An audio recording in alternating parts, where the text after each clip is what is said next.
Karmaveer doctor Mamasaheb Jagdale म्हणजे सकल समाजाच्या झोपडीपर्यंत ज्ञानाची गंगा नेणारे देवदूत अशा या महान शिक्षण व आरोग्य सेवा यात्रीच्या 122व्या जयंतीनिमित्त आपण मामांच्या आठवणींना उजाळा देत आहोत। आज आपण मामांचा सहवास अनुभवलेल्या माजी प्राचार्य डॉक्टर चंद्रकांत मोरे सर यांच्या अनुशंकर या निवासस्थानी आलेलो आहोत। आज आपण या संस्था समूहातील ज्येष्ठ मुख्याध्यापक व डॉक्टर मोरे सर यांचे सुपुत्र संजय मोरे सर यांच्यासोबत मामांच्या आठवणी जागवणार आहोत। एक उपक्रमशील तसेच अंधश्रद्धा निर्मूलन सारख्या चळवळीत योगदान दिलेल्या संजय मोरे सरांशी आपण बातचीत करणार आहोत। नमस्कार सर। नमस्कार। मध्ये खूप खूप स्वागत आहे। थँक्यू। आज कर्मवीर डॉक्टर मामासाहेब जगदाळे यांची 122वी जयंती आहे आणि त्यांच्या आठवणींना उजाळा देणारा आपण ही मुलाखत घेत आहोत आणि आपण अगदी जन्मल्यापासून मामांचा सहवास अनुभवलेला आहे। हो बरोबर। सर, आज कर्मवीर मामांसारख्या थोर व्यक्तिमत्वाचा सहवास तुमच्या संपूर्ण घरानेच अनुभवलेला आहे। तुमचं घरचं मामांबरोबर एकरूप म्हणजे तुमचं घर संपूर्ण मामांबरोबर एकरूप झालेलं आहे। तुम्ही स्वतः पाहिलेले मामा आणि तुमचे वडील म्हणजे प्राचार्य डॉक्टर चंद्रकांत मोरे सर यांच्या तोंडून ऐकलेल्या मामांच्या आठवणी याबद्दल काय सांगाल? म्हणजे अगदी बाळ असल्यापासून त्यांच्या मांडीवरती आपण खेळत असं आपण नेहमी सांगितलेलं आहे, काय सांगाल? मॅडम, मी जवळपास माझे वडील या बार्शीमध्ये 1965 साली या ठिकाणी आले। माझा आहे 1967 सालचा जन्म। माझ्या शिक्षणापासून जवळपास संपूर्ण शिक्षण जे आहे माझं ते मामांच्या संस्थेमध्ये पूर्ण शिक्षण माझं झालेलं आहे। मी महाराष्ट्र विद्यालय बार्शीमध्ये शिकलेलो आहे, शिवाजी महाविद्यालयामध्ये शिकलेलो आहे, बीएड कॉलेजमध्ये माझं पुढचं शिक्षण पूर्ण झालेलं आहे, MA देखील माझं याच ठिकाणी झालंय, MPED फक्त मी शिवाजी विद्यापीठ कोल्हापूरमध्ये या ठिकाणी केलेलं होतं। पण माझा जवळपास माझे वडील या संस्थेत असल्यापासून मी पाहत आलेलो आहे की मामांचा सहवास माझ्या वडिलांचा जो होता तो इतका जवळून मला अभ्यासता आलेला आहे, पाहता आलेला आहे। कारण ज्या ज्या वेळेस मामांच्याकडे माझे वडील जायचे, माझ्या कुटुंबातला मी मोठा मुलगा असतो, त्याच्यामुळं मला त्यांच्याबरोबर ते घेऊन जायचे। मामांच्या सहवासात मला राहण्याचा आनंद मिळाला। बराच वेळेस असंही झालेलं आहे की मामांच्या मांडीवर बसण्याचा पण योग मला त्या ठिकाणी मिळालेला आहे। मामांचं बोलणं, मामांचे विचार हे लहान असताना समजत नव्हते, पण जसं मी पुढे शिकत गेलो, कारण महाराष्ट्र विद्यालयात होतो, मामा त्या काळामध्ये होते आणि मामांना जाऊन पाहण्याचा सुद्धा जो योग आहे तो मला त्या माध्यमातून त्या ठिकाणी मिळाला। बरेच विचार मामांचे वडिलांच्या माध्यमातून मला मिळाले आणि सर्वात महत्वाचं एक आहे मॅडम की मामांच्या जीवनावरचं पुस्तक हे जे लिहिणारे होते त्याचं पुस्तक माझ्या माहितीप्रमाणे पहिलं पुस्तक जे असेल तर माझ्या वडिलांनीच लिहिलेलं आहे। आणि त्याच्यानंतर प्राचार्य वन इंगळे सर आज हयात नाही आहेत, पण उत्तम लेखक, त्यांनी सुद्धा लिहिलेली पुस्तकं हे वाचण्याचा योग त्यांनाही जवळून पाहण्याचा योग मला आला। आता मला एक प्रसंग अजून एक सांगावासा वाटतो की मला मी इयत्ता 8वी मध्ये होतो, स्काउट अँड गाईड मध्ये मी होतो। मामांना राहुरी विद्यापीठानं डिलीट ही पदवी दिलेली होती, डॉक्टरेट, आणि त्यावेळेस मामा माझ्या माहितीप्रमाणे व्हीलचेअरवर होते, कारण एका हॉस्पिटलच्या बांधकामाच्या वेळेस तिथून खाली पडल्यामुळे ते त्यांच्या पायात अधू झालं होतं आणि त्या व्हीलचेअर मधून मामांना त्या ठिकाणी आणलेलं होतं। आणि डिलीट पदवी जी दिली गेली, डॉक्टरेट पदवी दिली गेली, त्यावेळेस सॅल्यूट त्यांना देण्याचा मान सन्मान आम्हाला त्या ठिकाणी मिळालेला होता। आणि मामांच्या या संपूर्ण कार्यामुळं, याच संस्थेत शिकत असल्यामुळं, मामा जवळून पाहायला मिळाल्यामुळं अतिशय भारावून जाण्याचं काम माझ्याकडून झालं। शिक्षणही करत असताना मामांचं, जसं मामांनी सुरुवातीला एक 4-5 मुलं घेऊन शिवाजी मराठा बोर्डिंगची सुरुवात केली। मामा ही उपाधी त्यांना जी मिळालेली आहे ती त्यांच्या बहिणीचा मुलगा हा त्यांनी वसतिगृहामध्ये आणला, त्याच्याबरोबर 4-5 मुलं होते, तो मुलगा मामांना मामा म्हणायला लागला आणि इतर मुलंही त्यांना मामा म्हणाले आणि तिथून पुढे मामा ही उपाधी त्यांना मिळायला लागली आणि आज आपण त्यांना कर्मवीर डॉक्टर मामासाहेब जगदाळे म्हणून ओळखतो. मामांच्या या संपूर्ण कार्यामध्ये माझ्या वडील, मला चांगलं आठवतं की वडिलांचा एक अनुभव सांगितलेला मला आहे की संस्थेमध्ये इंटरव्ह्यू साठी ज्यावेळेस आले वडील, पुण्यामध्ये होते वडील, तिथून इथं इंटरव्ह्यूला आले. इंटरव्ह्यू देण्यासाठी आल्यानंतर तिथं माझ्या माहितीप्रमाणे प्राचार्य डांगे सर होते प्राचार्य. तर त्यांना मामांनी सांगितलं की हे आलेला आहे मुलगा आणि याला काही शिकवता येतं का नाही पहा. तिथं गेले, लेक्चर काय असेल ते BEd कॉलेजला वर्गामध्ये त्यांनी शिकवलं. आल्यावर प्राचार्यांनी सांगितलं की चांगलं शिकवतो आणि मामांनी कुठलाही विचार न करता, कुठलाही कोणत्या जातीचा आहे, कोणत्या धर्माचा आहे, कोणत्या पंथाचा आहे याचा विचार न करता डायरेक्ट अपॉइंटमेंट ऑर्डर मामांनी दिले.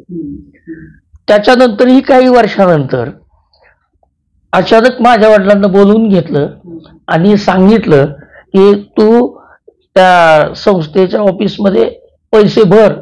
काय माझ्या माहितीप्रमाणे 10 का 12 रुपये काय तर होते, ते पैसे भरायला लावले. वडिलांनी परत विचारणा मामांना केली की पैसे कशासाठी. तर त्यावेळेस त्यांनी सांगितलं की तुला सभासद करून घ्यायचं संस्थेचं. माझे वडील म्हणाले मामांना की मला सभासद वगैरे नको, मी इथं आहे त्या ठिकाणी चांगलं. नाही म्हणले, तुला सभासद करून घ्यायचं आहे, इथून पुढे होशील का नाही सांगता येत नाही, पैसे नसतील तर नंतर भर, पण तुला सभासद करायचं. म्हणजे मामांच्या काळामध्ये मामांनी स्वतःचा स्वार्थ न पाहता निस्वार्थी लोकांना संस्थेमध्ये या ठिकाणी सभासदत्व देण्याचं काम केलं आणि त्याच्यामुळे आज जी नावारूपाला आलेली संस्था पाहतोय, छोटसे रोपट ते आज त्याचं वटवृक्षामध्ये रूपांतर झालेलं, हे आपल्याला या निस्वार्थी संपूर्ण संस्थेमध्ये असलेल्या लोकांमध्ये पाहायला मिळतं. आणि माझं सौभाग्य आहे की मला या संस्थेमध्ये, मामांच्या संस्थेमध्ये केल्याने होत आहे रे आणि केलेची पाहिजे. आणि मामांचं एक वाक्य आहे की कामात राम आहे. ह्या उक्तीला धरून या संस्थेमध्ये काम करण्याची संधी मिळाली आणि आज तागायत त्या संधीचा मुलांसाठी जेवढं काही करता येईल तेवढं करण्याचं काम केलं. आज माझे विद्यार्थी उच्च शिक्षित विविध ठिकाणी मोठमोठ्या शहरांमध्ये उच्च विभूषित म्हणून कार्य करत आहेत. हे संपूर्ण जे आहे ते एक मामांमुळे. मामांनी स्वतःच्या संसार न करता इतरांचे संसार उभे करण्याचं काम मामांनी. मामींना पण पाहण्याचा योग आला, 1-2 वेळा पाहिलेला आहे. आणि तुमच्या माहितीसाठी अजून एक मॅडम मी सांगेल की मामांच्या जीवनावरचे लेख तुम्ही खूप पाहिलेले, अनेकांनी लिहिले. मामींच्या जीवनावरचे लेख हे फक्त 3 जणांनी लिहिलेले आहेत. त्याच्यामध्ये तिसरा मी आहे. मामींच्या जीवनावरचा कर्मवीर आमचं तपस्या जे आहे वृत्तपत्र संस्थेचं, त्याच्यामध्ये तिसरा लेख लिहिणारा मी आहे.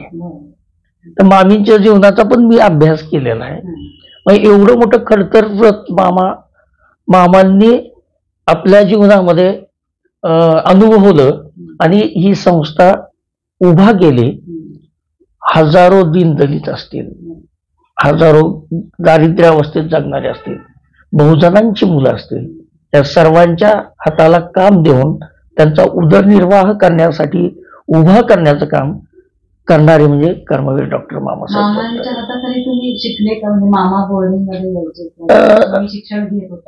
नाही तसा त्या पद्धतीनं नाही झालं.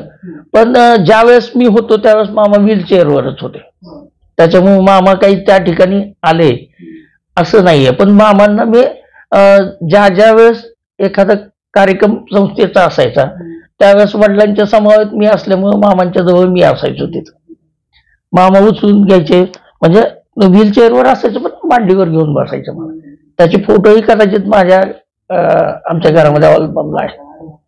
तर हे सौभाग्य अतिशय कमी या संस्थेमध्ये काम करणाऱ्या कर्मचाऱ्याला आहे.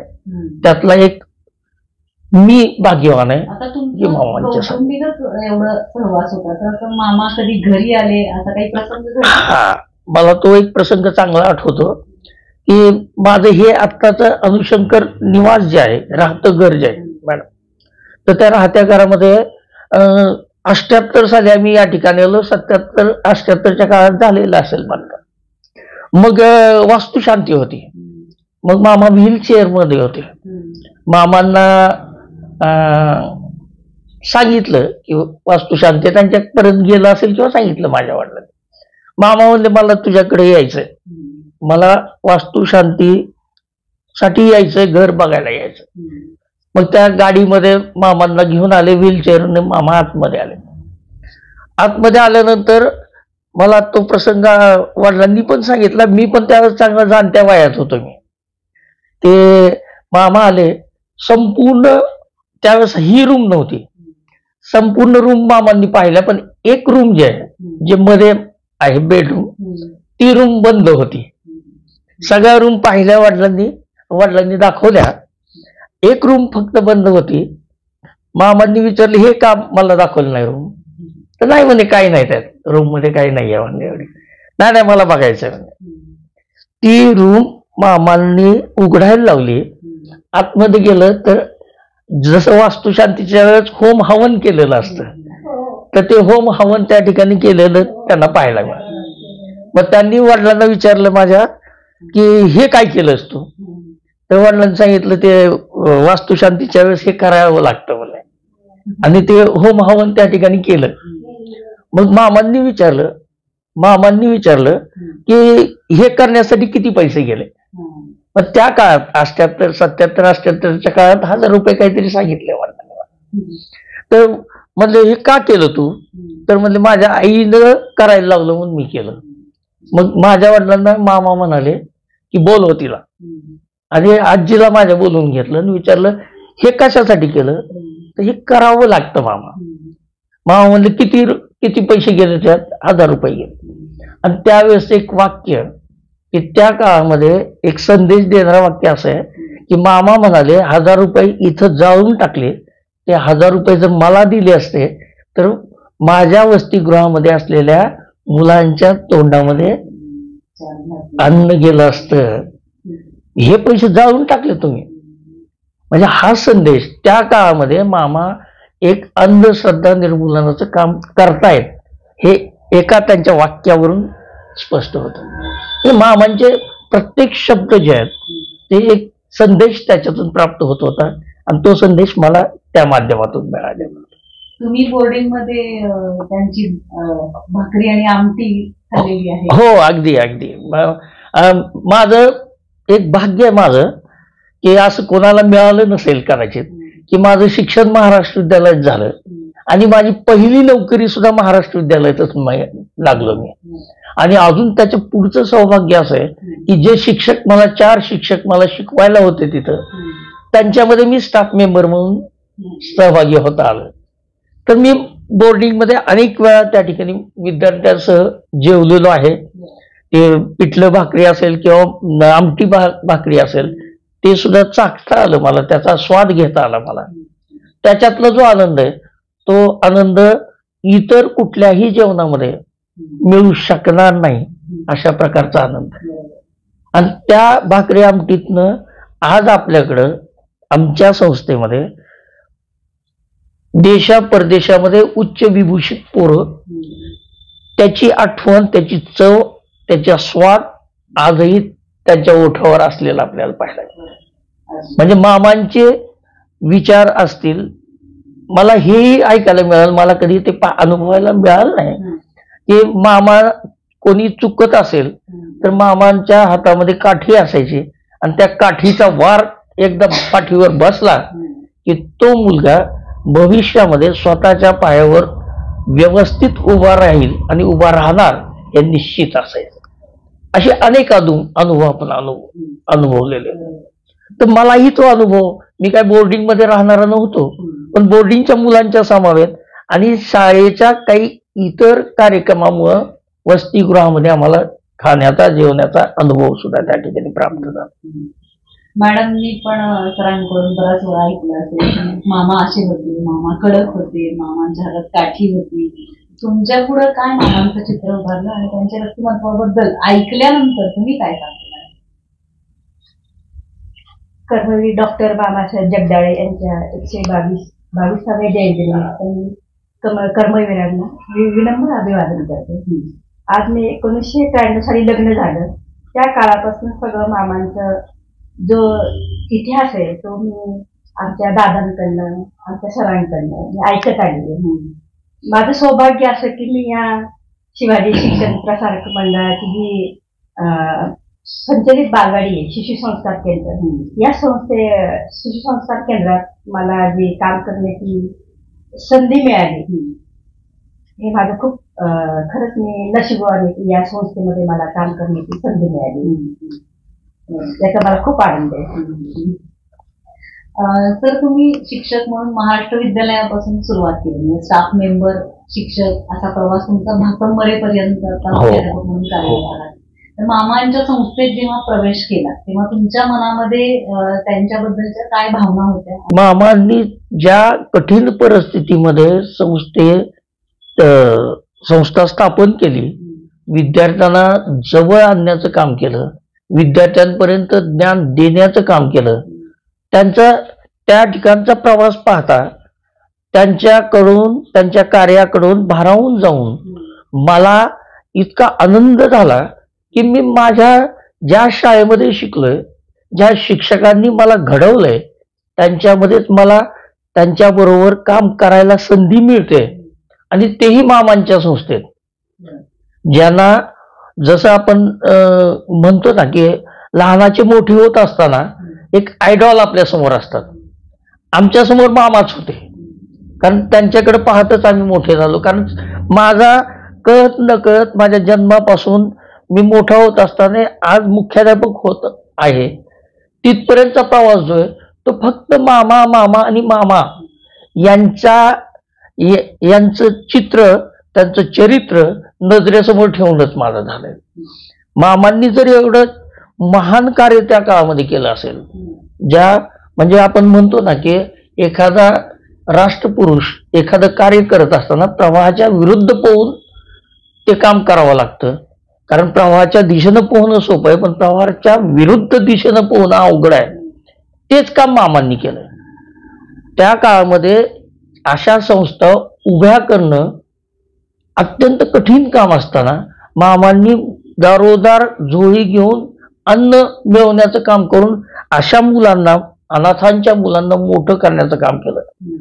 आमचा काळ तर मी शिकून संस्थेमध्ये नोकरीला लागलो, आम्हाला प्रवाहाच्या विरुद्ध पोहायचं नव्हतं, आम्हाला प्रवाहाच्या दिशेनंच जायचं होतं.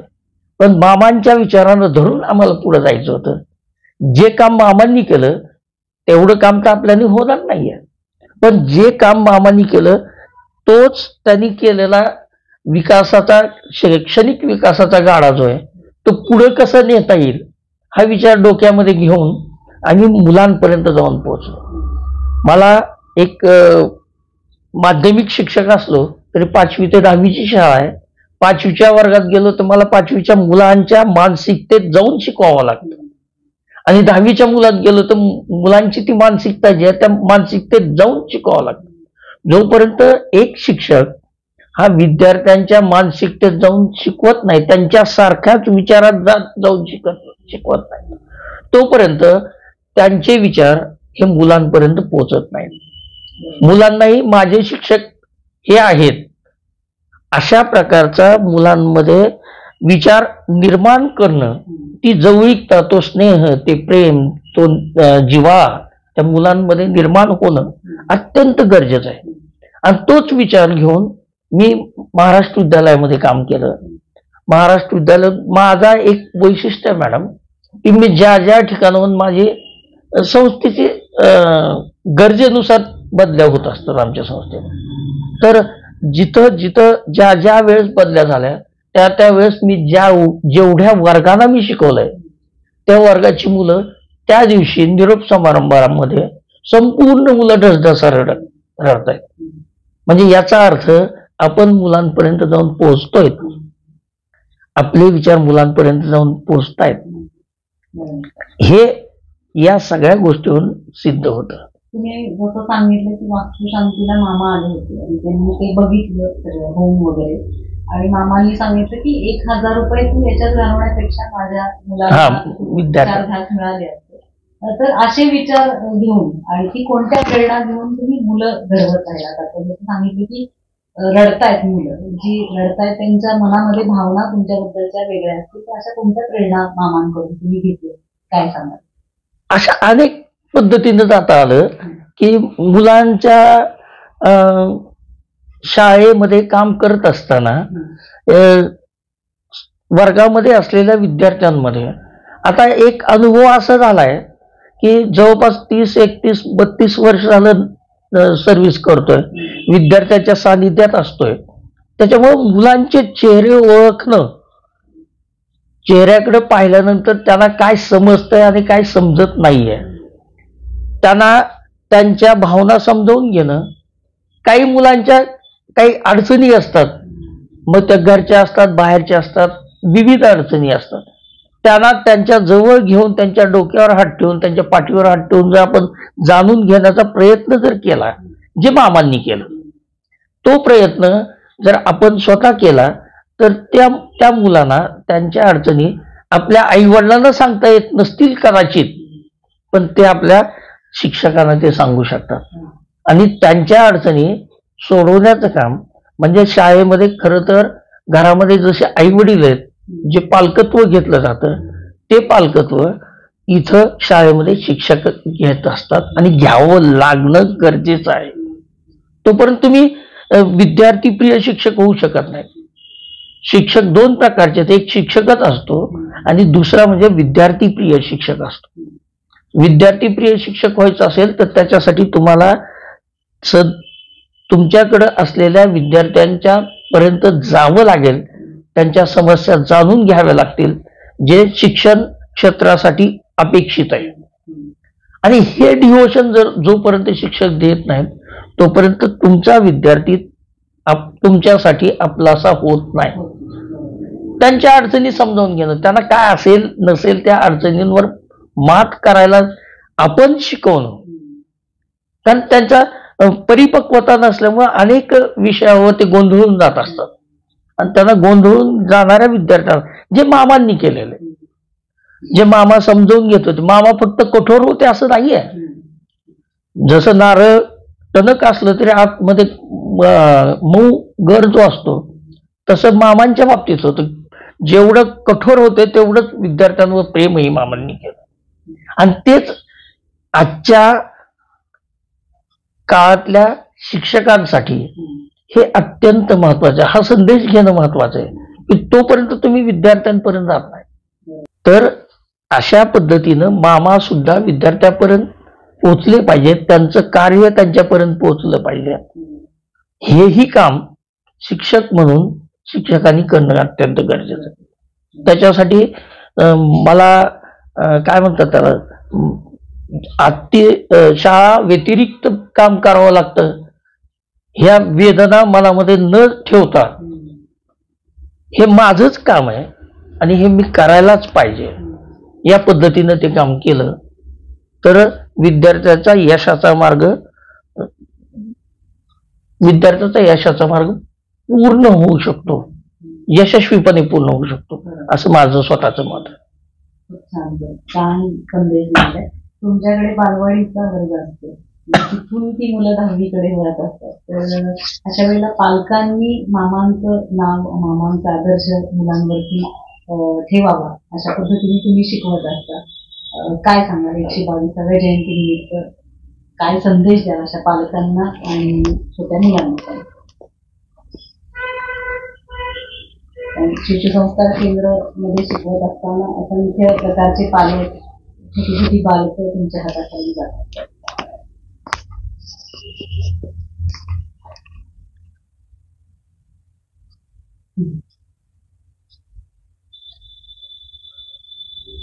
आम्ही बालवाडीत मुलांना जे शिक्षण देतो ते हसत खेळत शिक्षण असतं आणि हसत खेळत शिक्षणामधूनच बाबासाहेब जगदाळेंची थोडी आम्ही मुलांना मार्गदर्शनही करतो.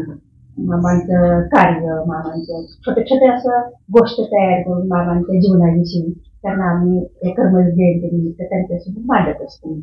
आणि कर्मवीर जयंतीनिमित्त आम्ही विविध स्पर्धा पण मुलांना म्हणजे राबवतो आम्ही आणि मुलांना कर्मवीर मामासाहेब जगदाळेंचे आम्ही पूर्ण माहिती सांगतो. त्यांचं नाव वगैरे, ही शाळा आपण, ही शाळा जी आपण उभारली ही कोणामुळे उभारली, ही सगळं आम्ही त्यांना अगदी साध्या सोप्या भाषेमध्ये त्याचा सांगत असतो. गोष्टीच्या रूपामध्ये मामासाहेब जगदाळेंची सांगत असतो. तर जेव्हा शिक्षण क्षेत्रात अध्यापन करत असताना तुम्ही शिक्षण क्षेत्राबरोबरच वेगवेगळे उपक्रम राबवलेले आहेत, जसं सरांकडून आम्हाला चंद्रकांत मोरे सरांकडून कळाले होते. तर साधारण असे कोणते सामाजिक उपक्रम त्यांची प्रेरणा घेऊन आपण राबवलेले? हो, शिक्षण क्षेत्रामध्ये काम करत असताना सामाजिक कार्य करणं हाही विचार मनामध्ये आला. अंधश्रद्धा निर्मूलन समिती याचं माझ्या माहितीप्रमाणे 1992 साली मी बीपीएड करत असताना त्यावेळेस एक निपाणीकर सर अध्यक्ष होते. माझे वडीलही त्या समितीमध्ये प्राचार्य डॉक्टर चंद्रकांत मोरे सर हेही त्या समितीमध्ये काम करत होते. मी एक विद्यार्थी होतो. एक चळवळ त्या ठिकाणी उभा करायची होती. एक बोंधुबुवा होता बार्शीमध्ये आणि त्याच्या विरोधामध्ये एक मोर्चा तहसीलवर नेण्याचं काम करायचं होतं. त्या काळामध्ये बीपीएडची मुलं आम्ही सगळे या कार्यामध्ये त्या ठिकाणी त्यांच्या बरोबर गेलो. तहसीलमध्ये आम्ही मोर्चा नेला आणि त्या बोंधुबुवाला पकडण्यासाठी तहसील असेल, पोलीस स्टेशन असेल आणि इतर ठिकाणी हे मोर्चे काढले. आणि तिथपासून माझ्या मनामध्ये विचार आला की आपण समाजासाठी काहीतरी आपण करणं गरजेचं आहे. आणि मग वडिलांकडे पाहत असताना अंधश्रद्धा निर्मूलनाचं कार्य त्यांच्या समावेत त्यांच्या कार्यामध्ये, त्यांच्या अनेक कार्यक्रमामध्ये, उपक्रमामध्ये कळत न कळत सहभागी होत गेलो. आणि 1994 साली अंधश्रद्धा निर्मूलन समितीमध्ये मी कार्यकारी सदस्य म्हणून राहिलो. तिथून पुढे अंधश्रद्धा निर्मूलन समितीचं काम करायला सुरुवात झाली. माझं भाग्य आहे की डॉक्टर नरेंद्र दाभोळकर सर हे कार्याध्यक्ष अंधश्रद्धा निर्मूलन समितीचे होते. आणि मी कार्याध्यक्ष बार्शीचा ज्यावेळेस झालो तिथपासून माझा डायरेक्ट संबंध हा डॉक्टर नरेंद्र दाभोळकर सरांशी झाला. त्यांचं एक वैशिष्ट्य होतं की ते व्यक्तिशः प्रत्येक कार्यकर्त्यांना ओळख त्यांची असायची. आणि मग या संघटनेत उतरल्यानंतर माझ्या लक्षात आलं की अनेक लोक अंधश्रद्धेचे वाहक बनण्याचं काम करतात. त्यातून आपण थोडं त्यांना बाजूला काढणं गरजेचं आहे. संत गाडगे महाराज असतील, तुकडोजी महाराज असतील, तुकाराम महाराज असतील, संत यांनी जे अभंग लिहिलेले आहेत, त्यांनी जे कार्य केले, त्यांनी जे प्रबोधन केलं, त्यांची जी कीर्तन आहेत, या सगळ्यांचा विचार करत असताना माझ्याही मनामध्ये मराठी विषयाचा अभ्यासक असल्यामुळं मी हे सर्व वाचलेलं आहे, हे सर्व अभ्यासलेलं आहे. आणि माझ्याही मनात विचार आला की आपण हे काम करणं समाजाच्या दृष्टिकोनातून अत्यंत गरजेचं आहे. आणि मग अनेक गावांमध्ये माझ्या ह्या बार्शी शाखेच्या वतीनं, माझ्या सहकाऱ्यांच्या वतीनं, माझ्या पदाधिकाऱ्यांच्या बरोबर, माझ्या कार्यकारी सदस्याच्या बरोबर अनेक गावांमध्ये, अनेक ठिकाणी करणी बाणामती सारखे जे आहेत ह्या आता बंद झाल्यात असं म्हणतो, पण ग्रामीण भागामध्ये अजूनही चालू आहेत. तर त्याच्यासाठी सुद्धा आम्ही लढे उभा केले आणि त्या गावात जाऊन प्रबोधन करण्याचं काम करतो. मला वाटतं सार्वजनिक गणेशोत्सव जे आहेत त्या गणेशोत्सवामध्ये प्राध्यापक हेमंत शिंदे सर आणि मी जवळपास बार्शी तालुक्यातल्या संपूर्ण गावांमध्ये आमचे कार्यक्रम झालेले आहेत. मग ते चमत्काराचं प्रात्यक्षिक असतील किंवा अनिसचे विविध विषयावरची व्याख्यानं असतील. मी स्वतः करणी बाणामती याच्यावर माझं सुद्धा 1-1.5 तासाचं भाषण मी करत असतो. तर या माध्यमातून लोकांपर्यंत जाऊन पोहोचणं, करणी बारामतीच्या जवळपास 3 ते 4 केसेस त्या काळामध्ये आम्ही मिटवलेल्या आहेत. आणि अनेक ठिकाणी अनेक प्रसंगामध्ये कधी परिस्थिती अशी आहे की तिथं मार खाण्याची पण वेळ येते, पण येणाऱ्या संकटावर मात करण्याची क्षमता असणाराच हे काम करू शकतो. यापूर्वी मी म्हणालो तसं प्रवाहाच्या विरुद्ध पोहणं हे हाताच्या बोटावरच्या लोकांना करायला मिळतं, आणि ते सगळे आपले थोर राष्ट्रपुरुष आहेत. त्यांच्याकडे पाहत आपण राहिलेलो आहोत, उभे आहोत. आणि अशा प्रकारचं काम आजही माझ्या शाळेमध्ये, मी संस्थेतल्या अनेक शाखेमध्ये, माझ्याही शाखेत, माझ्या संत ज्ञानेश्वर विद्यालय भातंब्रेमध्ये कर्मवीर जयंतीच्या निमित्तानं हे जे बंधुभावांचे जे चमत्कार असतात त्या चमत्काराचं सादरीकरण त्या ठिकाणी आणि त्याची उकल करणे, की ते कसे केले जातात आणि त्याच्यातली सत्यता काय आहे, हे माझ्याकडेही आत्ता झाला कार्यक्रम, माझ्या भातंब्र्यामध्ये सुद्धा. मग हे काम करणं समाजासाठीचं अत्यंत गरजेचं काम आहे. या प्रवाहात तरुण पिढीला बरोबर घेण्याचा प्रयत्न आम्ही करतोय. त्याला फार कमी काय म्हणतात, कमी तरुण आमच्याकडे येत आहेत, पण नक्कीच कर्मवीर डॉक्टर मामासाहेबांनी 5-6 मुलं घेऊन काम केलेलं होतं. एक संस्था स्थापन केली, अनेक शाखा निर्माण केल्या, अनेक विद्यार्थी घडवले. त्याच प्रेरणेनं अंधश्रद्धा निर्मूलन समिती आणि डॉक्टर दाभोळकरांचं वैशिष्ट्य आहे की आमच्या संस्थेचे अध्यक्ष डॉक्टर DY यादव सर हे त्यांचे क्लासमेट होते. म्हणजे त्यांचाही कळत न कळत डॉक्टर दाभोळकर सरांचा संबंध कर्मवीर डॉक्टर मामांच्या संस्थेशी आहे. त्याच माध्यमातून काम या ठिकाणी पुढे करण्याचं काम केलं. त्याच्याबरोबर मराठी साहित्य परिषद जे आहे त्या साहित्य परिषदेच्या माध्यमातूनही काम केलंय. आणि सर्वात महत्वाचं प्राचार्य doctor Chandrakant More charitable trust एक आम्ही स्थापन केलेलं आहे मॅडम, जे आता तुम्हाला सांगितलं की आदर्श माता पुरस्कार आम्ही करतो. तर चॅरिटेबल ट्रस्टच्या माध्यमातून आम्ही याच्यामध्ये फक्त आमच्या घरातली फक्त व्यक्ती आहेत. आमच्या ह्याच्यात वडिलांनी निवृत्तीच्या काळामध्ये 1 लाख 1.5 लाख ज्या बँकेमध्ये ठेवले आणि त्याच्या व्याजाच्या माध्यमातून चॅरिटेबल ट्रस्टच्या माध्यमातून एक माता ही नेहमीच आदर्श असते. कुठलीच माता आदर्श म्हणायचं नाही असं नाहीये, माता आदर्शच आहे, पण जी कष्ट करून आपल्या मुलांना स्वतःच्या पायावर उभा करण्याचं काम करते त्या मातेचा खऱ्या अर्थानं सत्कार सन्मान होणं गरजेचं आहे. आणि आम्ही तो सत्कार सन्मान त्या माध्यमातून करतो. याचबरोबर दरवर्षी ज्या अनाथ मुली आहेत त्या मुलींच्या शिक्षणासाठी शैक्षणिक जे काही सहकार्य लागत असेल ते ट्रस्टच्या माध्यमातून आम्ही करण्याचं काम करतोय. अजूनही ते चालू आहे. आणि आदर्श माता पुरस्कार पण आम्ही देतोच आहोत.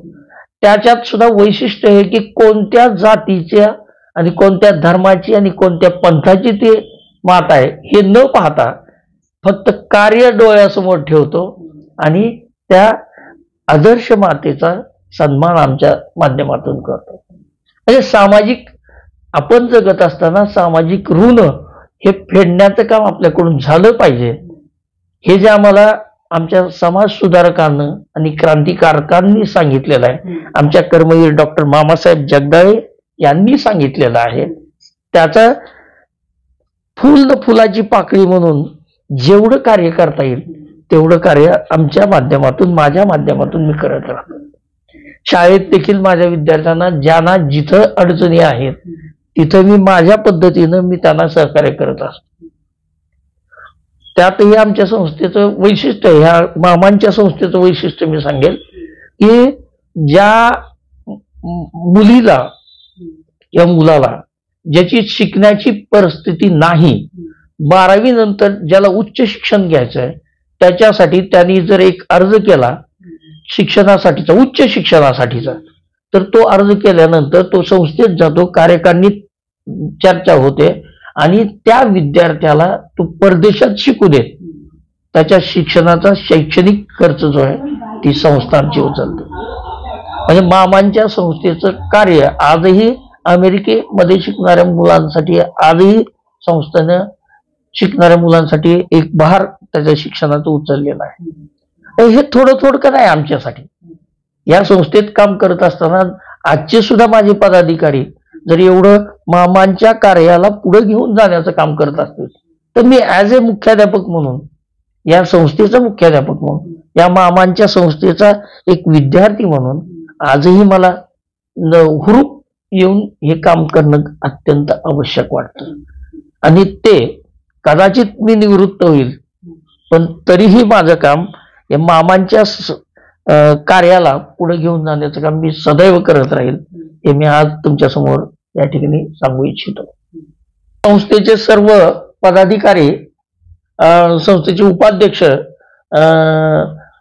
नंदनजी जगदाळे सर यांच्या आई प्राध्यापिका कुंताताई जगदाळे मॅडम. खरं तर स्टेजचा मी पहिल्यापासून कलाकार होतो, सांस्कृतिक कार्यक्रम वगैरे करायचोच, पण नाट्य हा प्रकार मात्र माझ्या जीवनामध्ये कधीच आला नव्हता. परंतु कुंताताई जगदाळे मॅडम यांनी मला सांस्कृतिक विभागाचा असल्यामुळं मला बोलावून घेऊन सांगितलं की तुला या नाटकामध्ये, माझ्या माहितीप्रमाणे पहिलं नाटक मी केलं होतं काळोख देतो हुंकार नावाचं. अतिशय सुंदर नाटक होतं आणि त्या नाटकामध्ये मॅडमनी मला पहिल्यांदा सांगितलं की तुला नाटकात काम करायचंय. मी म्हणलं मॅडम मी काही नाटकामध्ये आज तागायत काम केलेलं नाही. नाही. आणि मी सर्वात महत्वाचं मॅडम तुम्हाला सांगतो की मी मॅडमचा अत्यंत लाडका विद्यार्थी होतो. त्या हक्काने मला बोलून घ्यायच्या आणि मला सांगितलं की तुला हे काम करायचंच आहे आणि तुला मी उभा स्टेजवर करणारच आहे. काळोख देतो हुंकार मध्ये एक रोल मला त्या ठिकाणी मुस्लिम व्यक्तीचा रोल होता आणि तो रोल मला मॅडमनी करायला सांगितला होता. आणि त्यातही मॅडमचं आमच्या असं होतं वैशिष्ट्य की मुस्लिम व्यक्तींमध्ये अशी दाढी कोरलेली असते, तर मी काय केलं होतं ते रंगवलेली होती मी दाढी. आणि ते नाटक होण्यासाठी आम्ही 1 महिना जवळपास होता. तर मॅडमनं मी सांगितलं की हे असं मी करणार आहे ना, असं केलंय. तर मॅडम दिग्दर्शिका होत्या आमच्या. मॅडमनी सांगितलं हे असलं चालणार नाही, प्रत्यक्ष दाढी वाढवायची, ती कोरायची आणि तसाच दिसला पाहिजे तुम्हाला. आणि त्या नाटकाच्या दिवशी जवळपास मला तो रोल करण्यासाठी लाल्या ड्रायव्हर नावाचा एक रोल होता त्याच्यामध्ये, आणि त्याच्यासाठी जसं मुस्लिम व्यक्ती पान खातात तसं मला 3-4 पान खायला लावले, ओठ सगळे लाल करायला लावले आणि मग स्टेजवर मला एंटर केलेलं होतं. मॅडम प्रत्येक ठिकाणी एवढं लक्ष देत होत्या त्या नाटकांसाठी की त्या नाटकाला पत्रकार जे समीक्षा करण्यासाठी जे पत्रकार बसतात, मला वाटतं सोलापूरच्या नाट्यगृहामध्ये तो कार्यक्रम झाला होता. तर त्या पत्रकारांनी सुद्धा दुसऱ्या दिवशी पेपरमध्ये वाखाणण्यासारखी भूमिका म्हणून माझा त्याच्यामध्ये उल्लेख केला होता, संजय मोरे म्हणून. आणि याचं श्रेय फक्त आणि फक्त प्राध्यापिका डॉक्टर कुंताताई जगदाळे मॅडम. त्याच्यानंतरचे परत एक नाटकामध्ये डबल रोल मला करायला संधी दिली मॅडम. एक रोल म्हणजे भारतीय तरुणाचा आणि दुसरा रोल म्हणजे अमेरिकन तरुणाचा.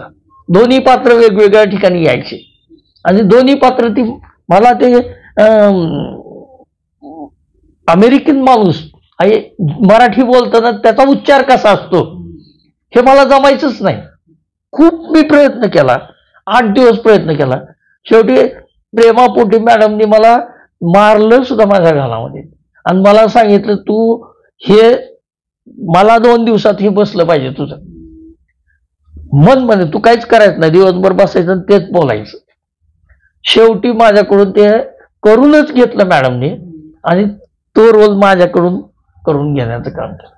म्हणजे मॅडम देखील मामांचं जसं आपण विचार या ठिकाणी पाहतोय की कठोरपणा असेल पण आतून मुलायमपणा, आमच्या मॅडम कुंताताई जगदाळे मॅडम अशाच होत्या की काम त्यांना आवडलं तर खूप कौतुक करायच्या, पण चुकत असेल तर मात्र मॅडमनी सोडलं नाही कोणाला.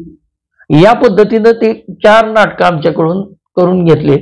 त्याच्यातनं माझं काय म्हणतात ग्रॅज्युएशन संपल्यामुळे मला तिथून बाहेर पडायला लागलं, नाहीतर तेही तिथं अजूनही मी नाटकामध्ये काम करू शकलो असतो. पहिली संधी मॅडमनी त्या ठिकाणी दिली आणि नाटक म्हणजे काय आणि ते कसं जगायचं असतं स्टेजवर हे शिकवण्याचं काम पूर्ण श्रेय डॉक्टर कुंताताई जगदाळे मॅडम यांचं. आणि त्यांच्यामुळं आज जे आहे हे वक्तृत्वाच्या संदर्भात इतर क्षेत्रामध्ये सांस्कृतिक वगैरे याच्यामध्ये तर मला त्यांच्यासारख्या मॅडम मला मिळाल्या आणि मी त्यांच्यामुळे तयार झालो, हे माझं सौभाग्य मला मानावं लागेल. आजही मॅडम हयात नाही आहेत, पण आजही त्यांची मला आठवण आणि प्रत्येक क्षणामध्ये मला त्यांची आठवण या ठिकाणी जागवते. एखादं काम करण्यासाठी हुरूप देणं हे जसं कर्मवीर डॉक्टर मामासाहेब जगदाळेंचं होतं, तसं दुसरं माझं प्रेरणास्थान म्हणूयात की डॉक्टर कुंताताई जगदाळे मॅडम. आजही त्यांच्या आठवणी सतत माझ्या नजरेसमोर असतात. त्यांनाही मी या ठिकाणी त्यांच्यासमोर नतमस्तक होतो. धन्यवाद मॅडम. मुख्याध्यापक संजय मोरे सर यांनी खूप छान संदेश सांगितलेला आहे आणि सरांनी जसं सांगितलं मामांची ओळख की एका भाच्याचे मामा झाले आणि तिथून हा प्रवास जो सुरू आहे ते असंख्य भाचे ज्यांनी घडवले अशा डॉक्टर कर्मवीर मामासाहेब जगदाळे यांच्या 122व्या जयंतीनिमित्त त्यांना अभिनंदन. धन्यवाद मॅडम.